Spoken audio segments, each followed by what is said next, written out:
Hello friends, स्वागत है आप सभी का यूट्यूब चैनल हाई स्पीड गुरु में। दोस्तों बात करने वाले हैं इस वीडियो में बीएड सेकंड ईयर के फर्स्ट पेपर के बारे में। दोस्तों आपका जो फर्स्ट पेपर है इसका नाम है ज्ञान एवं पाठ्यक्रम। दोस्तों आज यहाँ पर इस वीडियो में टॉप 50 क्वेश्चंस को डिस्कस करेंगे।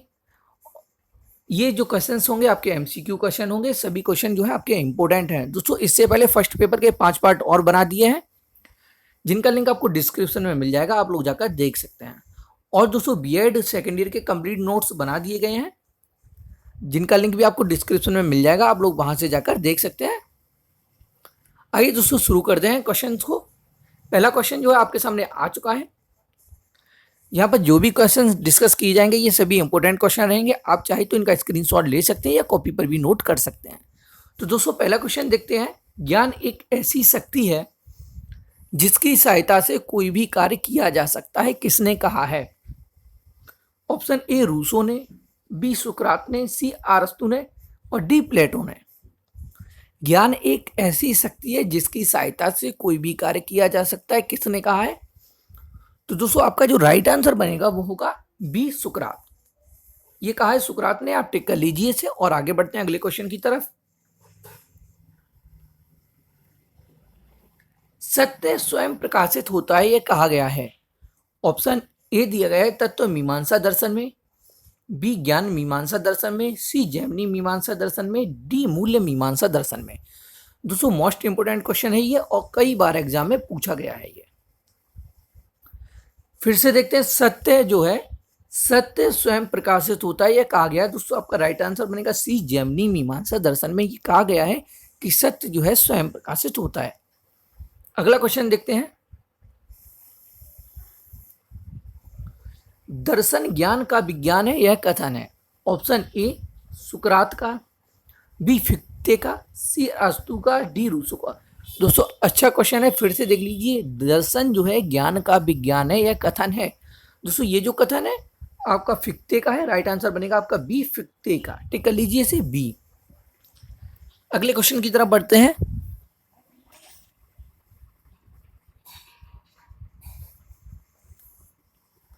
दर्शन की कौन सी शाखा ज्ञान से संबंधित है?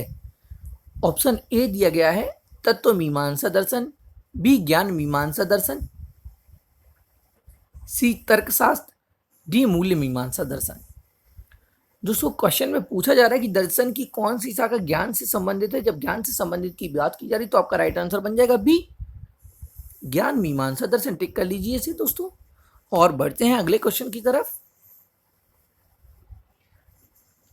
अब दोस्तों यहाँ पर आपसे प्रकृतिवादी विचारधारा के प्रवर्तक के बारे में पूछा जा रहा है कि प्रकृतिवादी विचारधारा के प्रवर्तक कौन है। दोस्तों प्रकृतिवादी विचारधारा के जो प्रवर्तक हैं वो है रूसो। टिक कर लीजिए दोस्तों, ऑप्शन ए सही होगा आपका। अगला क्वेश्चन देखते हैं। दोस्तों ये क्वेश्चन काफी बार पूछा गया है, प्रकृतिवादी विचारधारा के प्रवर्तक कौन है, तो आपका आंसर होगा रूसो। अगले क्वेश्चन की तरफ बढ़ते हैं। दोस्तों अभी प्रकृतिवादी पूछा गया था, अब आपसे पूछा जा रहा है अनुभववादी शिक्षा का जनक है। दोस्तों अनुभववादी जब शिक्षा के जनक की बात की जाए तो आपका राइट आंसर बनेगा बी जॉन लॉक। टिक कर लीजिए इसे बी जॉन लॉक। अनुभववादी शिक्षा के जो जनक है वो है जॉन लॉक। टिक कर लीजिए। अब अगले क्वेश्चन की तरफ बढ़ जाए। दोस्तों ये जो क्वेश्चन है इनके स्क्रीनशॉट लेते चलिए, काफी अच्छे क्वेश्चन है, ये इंपॉर्टेंट क्वेश्चन है। अनुभव मनुष्य का सबसे बड़ा शिक्षक है, यह कथन है। ऑप्शन में दिया गया है ए रूसो का, बी हॉब्स का, सी प्लेटो का और डी लॉक का। दोस्तों अनुभव मनुष्य का सबसे बड़ा शिक्षक है, यह कथन है। दोस्तों ये जो कथन आपको लॉक का है। टिक कर लीजिए दोस्तों। ये जो कथन है आपसे पूछे जा रहे हैं जो विद्वानों ने कहा है, ये अगर आपने पढ़े होंगे आपको तभी याद होंगे। अगर आप इस पर बिना याद किए टिक कर सकते हैं तो करते हैं, अगर आप बिना याद किए टिक तो आपका क्वेश्चन गलत हो जाएगा, इसलिए आपको ये याद करने पड़ेंगे। ठीक है दोस्तों, तो हमने इस वीडियो में जो भी क्वेश्चन दिए ये सभी इंपॉर्टेंट है, आप इन्हें स्क्रीनशॉट ले लीजिए और आपके एग्जाम में ये काफी हेल्पफुल रहेंगे। ठीक है दोस्तों, अनुभव मनुष्य का सबसे बड़ा शिक्षक है, यह कथन है। दोस्तों ये जो कथन है आपका लॉक का है। राइट आंसर बनेगा आपका डी। टिक कर लीजिए। अब बढ़ते हैं दोस्तों अगले क्वेश्चन की तरफ। अगला क्वेश्चन जो है पूछा जा रहा है कि परिमाणवाद की उत्पत्ति कहाँ हुई? परिमाणवाद की उत्पत्ति कहाँ हुई? तो दोस्तों परिमाणवाद की जो उत्पत्ति हुई है वो अमेरिका में हुई है। राइट आंसर बनेगा आपका सी, अमेरिका। अब दोस्तों बढ़ते हैं अगले क्वेश्चन की तरफ। देखते हैं दोस्तों क्या है। एमिल पुस्तक किसकी है? यहाँ पर दोस्तों एमिल पुस्तक के बारे में पूछा जा रहा है कि ये किसकी है। ये इंपॉर्टेंट क्वेश्चन है दोस्तों। एमिल पुस्तक जो है रूसो की। आपका राइट आंसर बनेगा ए, टिक कर लीजिए, रूसो। अगला क्वेश्चन देखते हैं। स्कूल शब्द की उत्पत्ति किस भाषा के शब्द से हुई है? दोस्तों कई बार पूछा गया है स्कूल शब्द की उत्पत्ति किस भाषा के शब्द से हुई है। तो आपका राइट आंसर बनेगा बी, यूनानी। टिक कर लीजिए। अब अगले क्वेश्चन की तरफ बढ़ते हैं दोस्तों। यहाँ पर पहले देख लेते हैं कुछ शिक्षण विधियां दी जा रही हैं, इंपॉर्टेंट शिक्षण विधियां। और ये किसने दी है? ये दिया जा रहा है इंपॉर्टेंट शिक्षण विधियां। ये दोस्तों देख लीजिए। पहली है आगमन विधि।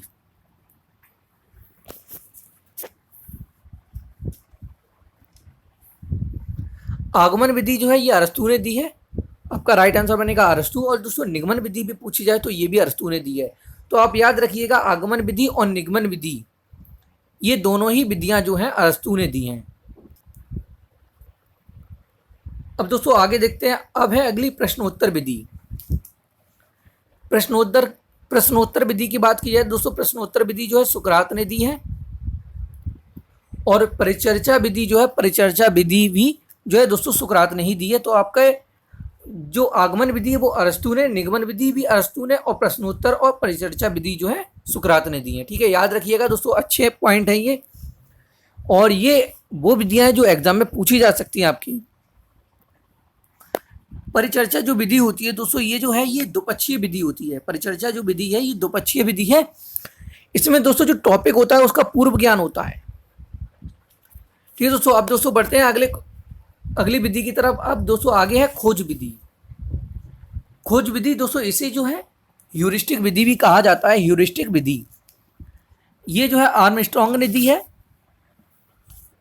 खोज विधि, खोज विधि में जो दोस्तों खोज करने के लिए सीमित क्षेत्र मार्गदर्शन के साथ होता है।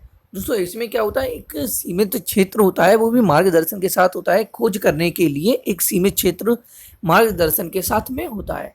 अब दोस्तों है अगली डाल्टन विधि। डाल्टन विधि की अगर बात करें दोस्तों, ये जो है हेलन पार्क हर्स्ट ने दी है डाल्टन विधि।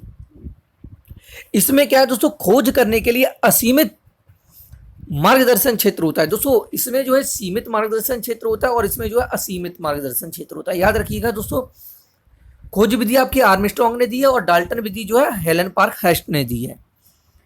अब दोस्तों बात करते हैं क्रियाकलाप विधि की। क्रियाकलाप विधि जो है आपकी किलपैट्रिक ने दी है। ये जो क्रियाकलाप विधि है आपकी, ये जो है करके सीखने पर बल देती है। क्रियाकलाप विधि करके सीखने पर बल देती है। ठीक है दोस्तों, यानी कि ये सिलेबस ओरिएंटेड होती है। अगला है आपका खेल विधि। दोस्तों मोस्ट इंपोर्टेंट है, ये कई बार पूछा गया है। खेल विधि जो है फ्रॉवेल ने दी है। टिक कर लीजिए दोस्तों, आप सभी इसे यानी स्क्रीनशॉट ले लीजिए। इसमें दोस्तों बच्चों को खेल के माध्यम से सिखाया जाता है। अब दोस्तों अगली है किंडरगार्टन विधि। किंडरगार्टन विधि जो है ये भी फ्रॉवेल ने दी है। दोस्तों बहुत बार पूछी गई है एग्जाम में।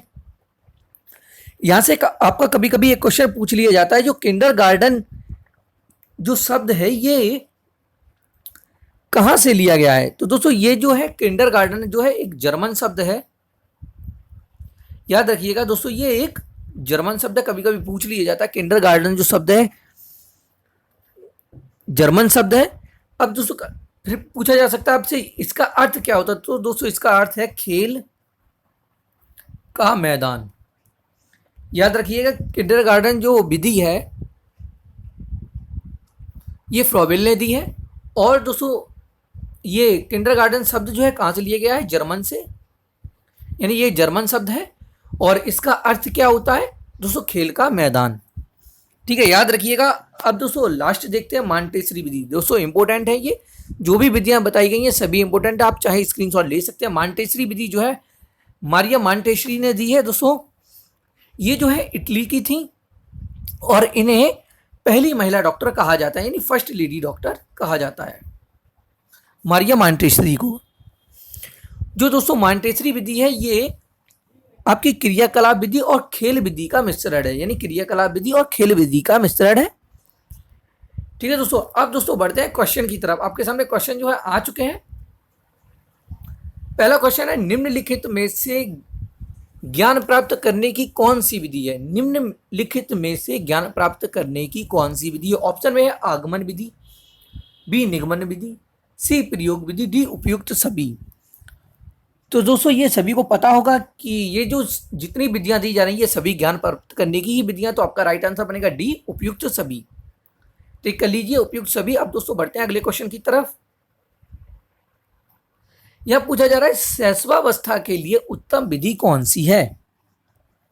शैशवावस्था के लिए उत्तम विधि कौन सी है? दोस्तों काफी अच्छा क्वेश्चन है। पहला है मॉन्टेसरी विधि, बी खेल विधि और सी किंडरगार्टन विधि। तो दोस्तों आपका जो राइट आंसर बनेगा वो होगा यहाँ पर उपयुक्त सभी, क्योंकि यहाँ पर जो तीनों ही विधियां दी जा रही हैं ये सभी बच्चों के लिए हैं। यानी शैशवावस्था के लिए उत्तम विधि जो है ये तीनों ही है, यानी मॉन्टेसरी विधि, खेल विधि और किंडरगार्टन विधि। तो आपका राइट आंसर जो बन जाएगा उपयुक्त सभी हो जाएगा। टिक कर लीजिए दोस्तों, बहुत अच्छा क्वेश्चन है ये। आगे देखते हैं दोस्तों अगले क्वेश्चन की तरफ। किंडरगार्टन विधि के प्रतिपादक हैं। दोस्तों किंडरगार्टन विधि जो है इसके प्रतिपादक कौन है? अभी आपको बताया था हमने कि किंडरगार्टन विधि जो है आपकी फ्रॉबेल ने दी है। राइट आंसर बनेगा आपका ए। टिक कर लीजिए। अब दोस्तों बढ़ते हैं अगले क्वेश्चन की। अगला क्वेश्चन देखते हैं दोस्तों, बालक की खोज के लेखक कौन है? दोस्तों अच्छा क्वेश्चन है ये, और ये कई बार आपसे एग्जाम में पूछा भी गया है कि बालक की खोज के लेखक कौन है। ऑप्शन में है ए मॉन्टेसरी, बी रोम, सी फ्रॉबेल, डी वॉल्टर। तो दोस्तों आपका राइट आंसर बनेगा ए मॉन्टेसरी। बालक की खोज के लेखक कौन है? मॉन्टेसरी है। राइट आंसर बनेगा आपका ए। टिक कर लीजिए इसे। अगले क्वेश्चन की तरफ बढ़ते हैं। अगला क्वेश्चन जो है, विद्यालय और समाज के लेखक हैं। ऑप्शन ए अरस्तु, बी गांधी, सी रस्क, डी ड्यूबी। विद्यालय और समाज के जो दोस्तों लेखक हैं वो है ड्यूबी। आपका राइट आंसर बनेगा डी। टिक कर लीजिए इसे, ड्यूबी। अगले क्वेश्चन की तरफ बढ़ते हैं दोस्तों, यहां से आप स्क्रीनशॉट ले लीजिए।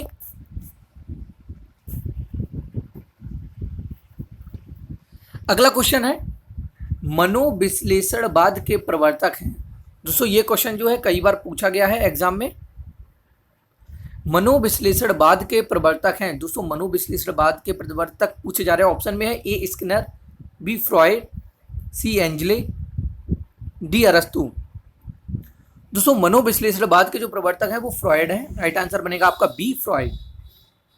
टिक कर लीजिए बी। अगला क्वेश्चन देखते हैं दोस्तों,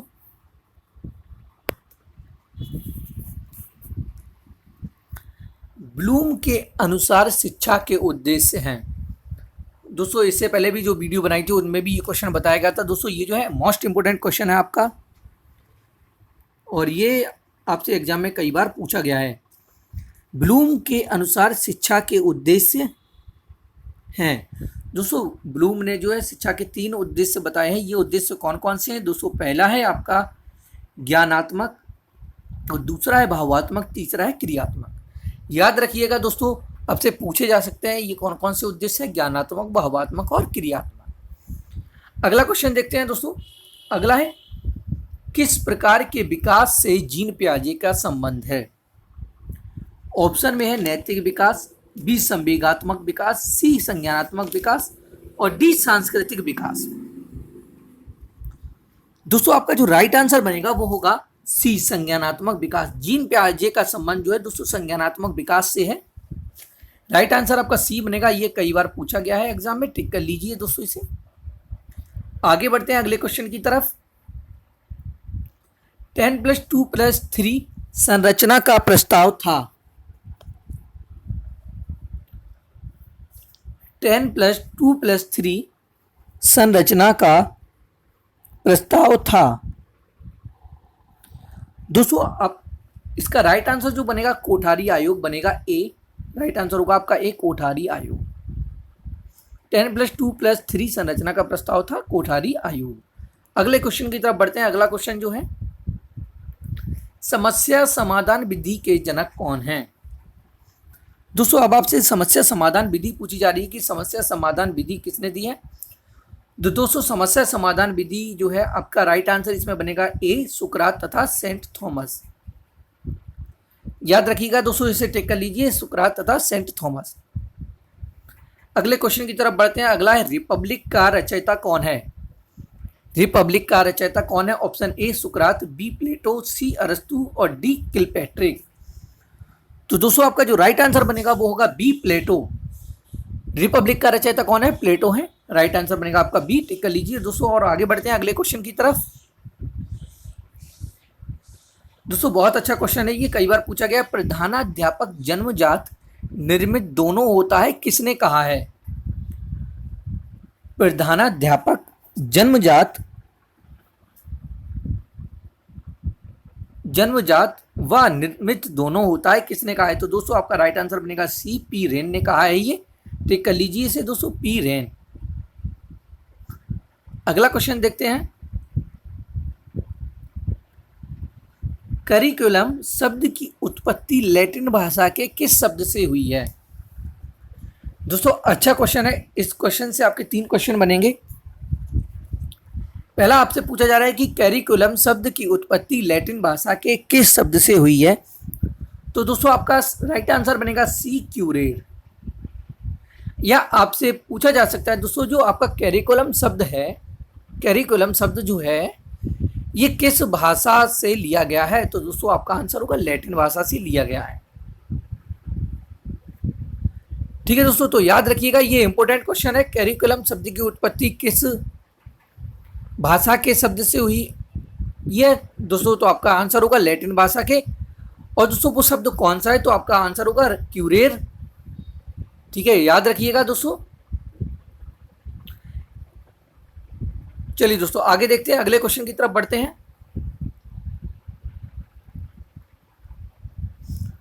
अगला क्वेश्चन है शिक्षा कितने प्रकार की मानी गई है।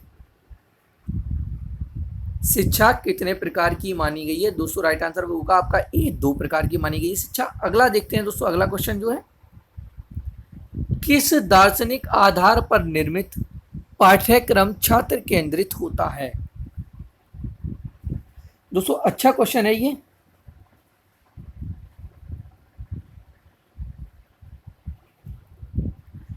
किस दार्शनिक आधार पर निर्मित पाठ्यक्रम छात्र केंद्रित होता है। तो दोस्तों आंसर होगा आपका बी, प्रकृतिवाद। टिक कर लीजिए इसे दोस्तों और आगे बढ़ते हैं अगले क्वेश्चन की तरफ। अगला क्वेश्चन है प्रयोजनवाद बल देते हैं। प्रयोजनवाद बल देते हैं। ऑप्शन ए वैज्ञानिक तथ्यों पर, बिल्कुल सही है। अगला है विज्ञान पर, दोनों ही सही हो जाएंगे। अगला है विषयों पर, यह भी सही है। तो आपका राइट आंसर बनेगा डी, उपयुक्त सभी पर। प्रयोजनवाद बल देते हैं, उपयुक्त सभी पर, राइट आंसर हो जाएगा डी। आगे क्वेश्चन की ओर बढ़ते हैं। अगला है कौन सा सोपान पाठ्यचर्या परिकल्पना का सोपान नहीं है। कौन सा सोपान पाठ्यचर्या परिकल्पना का सोपान नहीं है। पहला है विषय वस्तु का चयन, बिल्कुल सही है, ये है, यहां पर नहीं पूछा जा रहा है। शिक्षक की योग्यता, दोस्तों शिक्षक की योग्यता। अगला है आपका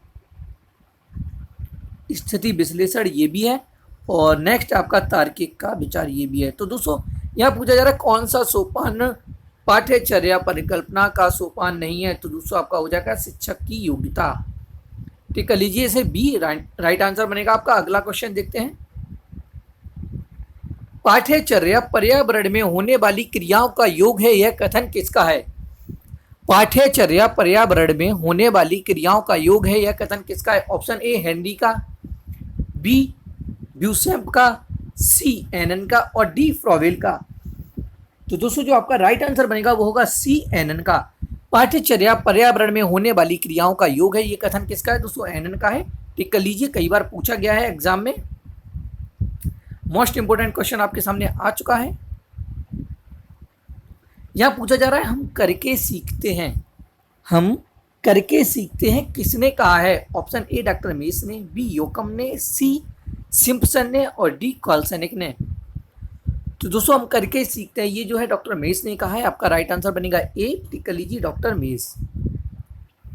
आगे बढ़ते हैं अगले क्वेश्चन की तरफ। अगला क्वेश्चन है सूक्ष्म शिक्षण का प्रारंभ स्टैनफोर्ड विश्वविद्यालय में कब हुआ था?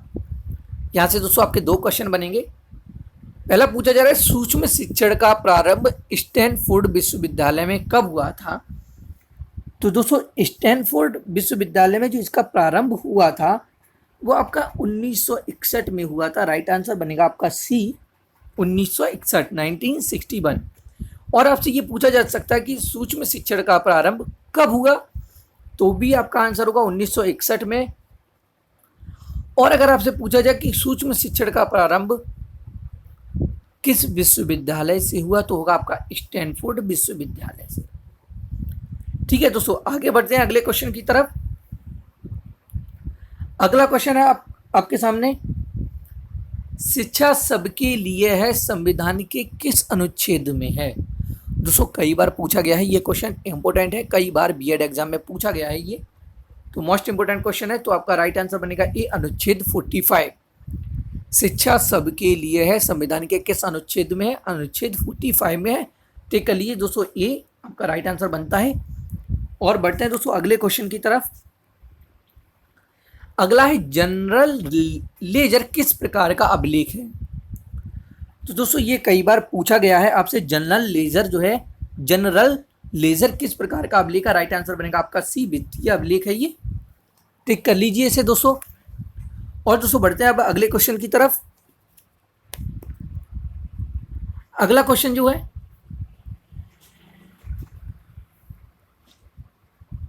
विद्यालय समाज का लघु रूप है किसने कहा है? ऑप्शन दिए गए हैं आपके सामने, ए ड्यूबी, बी रोम, सी कॉमेनियस, डी अरस्तु। विद्यालय समाज का लघु रूप है किसने कहा है? ऑप्शन ड्यूबी ने, या रॉस ने, या कॉमेनियस ने, या अरस्तु ने। तो दोस्तों आपका जो राइट आंसर हो जाएगा वो हो जाएगा आपका ड्यूबी, ए, ड्यूबी ने कहा है कि विद्यालय जो है समाज का लघु रूप है। टिक कर लीजिए दोस्तों और आगे बढ़ते हैं अगले क्वेश्चन की तरफ।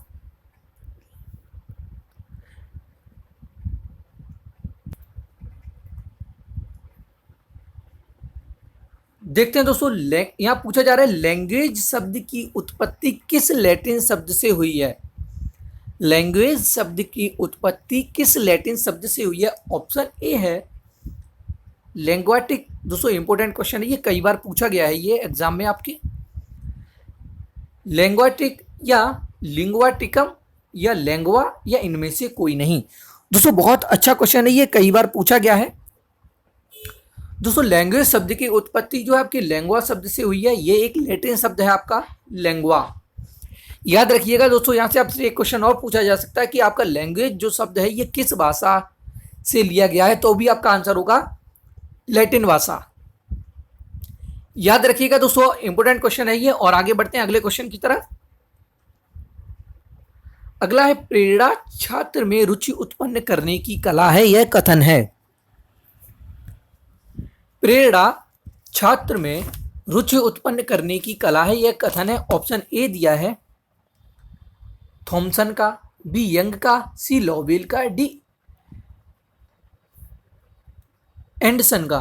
तो दोस्तों देख लीजिए यहां से, अगर आपने पढ़ा है तो आप इसे आसानी से टिक कर सकते हैं। दोस्तों आपका जो राइट आंसर बनेगा वो होगा ए थॉमसन का। प्रेरणा छात्र में रुचि उत्पन्न करने की कला, यह कथन है थॉमसन का। अगले क्वेश्चन की तरफ बढ़ते हैं। अगला क्वेश्चन जो है, किशोरावस्था जीवन का सर्वाधिक कठिन काल है, यह कथन है। दोस्तों बहुत अच्छा क्वेश्चन है, मोस्ट इंपोर्टेंट, कई बार पूछा गया है ये टेट और सीटेट दोनों ही एग्जाम में, और बीएड में भी कई बार पूछा गया है। किशोरावस्था जीवन का सर्वाधिक कठिन काल है, यह कथन है। ऑप्शन ए किलपैट्रिक का, बी गैरेट का, सी स्किनर का, डी थॉर्नडाइक का। तो दोस्तों आपका राइट आंसर जो बनेगा वो होगा एक किलपैट्रिक का है। ये दोस्तों किशोरावस्था जीवन का सर्वाधिक कठिन काल है, ये किसने कहा है? किलपैट्रिक ने। याद रखिएगा राइट आंसर आपका बनेगा एक किलपैट्रिक। आगे बढ़ते हैं अगले क्वेश्चन की तरफ। अच्छा क्वेश्चन है ये, राष्ट्रीय पाठ्यचर्या की रूपरेखा 2005 किसके द्वारा तैयार की गई थी? दोस्तों बहुत अच्छा क्वेश्चन है, ये कई बार पूछा भी गया है। राष्ट्रीय पाठ्यचर्या की रूपरेखा 2005 किसके द्वारा तैयार की गई थी? दोस्तों आपका राइट आंसर होगा बी, एनसीईआरटी के द्वारा तैयार की गई थी। टिक कर लीजिए इसे बी, एनसीईआरटी। अगले क्वेश्चन की तरफ बढ़ते हैं। राष्ट्रीय पाठ्यचर्या रूपरेखा 2005 किन कक्षाओं से संबंधित है? तो दोस्तों राष्ट्रीय जो पाठ्यचर्या रूपरेखा 2005 थी, ये जो कक्षा 1 से 12 तक संबंधित थी। राइट आंसर आपका बनेगा ए। टिक कर लीजिए, किन कक्षाओं से संबंधित है? 1 से 12। मानसिक रूप से पिछड़े बालकों की बुद्धि लब्धि होती है। दोस्तों ये सभी को पता होगा, आसान सा क्वेश्चन है ये, और पीछे जो वीडियो बनाए हैं उनमें भी बताया गया है।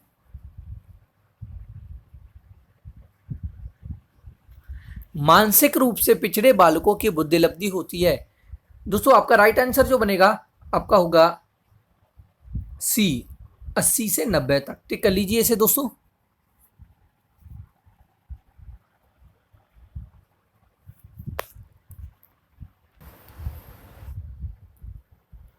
अगला क्वेश्चन है, कोठारी आयोग की रिपोर्ट का क्या नाम है? ऑप्शन दिए गए हैं आपके सामने। ए, शिक्षा और विकास, बी, शिक्षा और चरित्र, सी, शिक्षा और समाज, डी, शिक्षा और मूल्य। कोठारी आयोग की जो रिपोर्ट का नाम था वो था शिक्षा और विकास। राइट आंसर बनेगा आपका ए। ठीक कर लीजिए, शिक्षा और विकास। अगले क्वेश्चन की तरफ बढ़ते हैं। अगला क्वेश्चन जो है आपके सामने, मुदालियर आयोग की नियुक्ति की गई। दोस्तों ये कई बार क्वेश्चन पूछा गया है आपसे कि मुदालियर आयोग की नियुक्ति कब की गई, तो आपका राइट आंसर बनेगा बी, 1952 से 53 ईस्वी में। टिक कर लीजिए दोस्तों, मुदालियर आयोग की नियुक्ति कब की गई? 1952 से 53 ईस्वी में की गई। और अगले क्वेश्चन की तरफ बढ़ते हैं।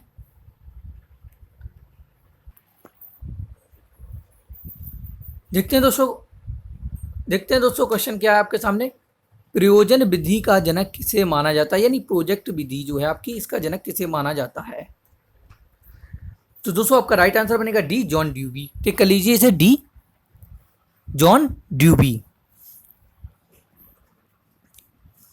अगला क्वेश्चन देखते हैं।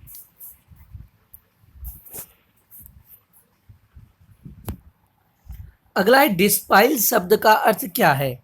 डिस्पाइल शब्द का अर्थ क्या है? यहां पर थोड़ा गलत हो गया दोस्तों, अर्थ है डिस्पाइल शब्द का अर्थ क्या है?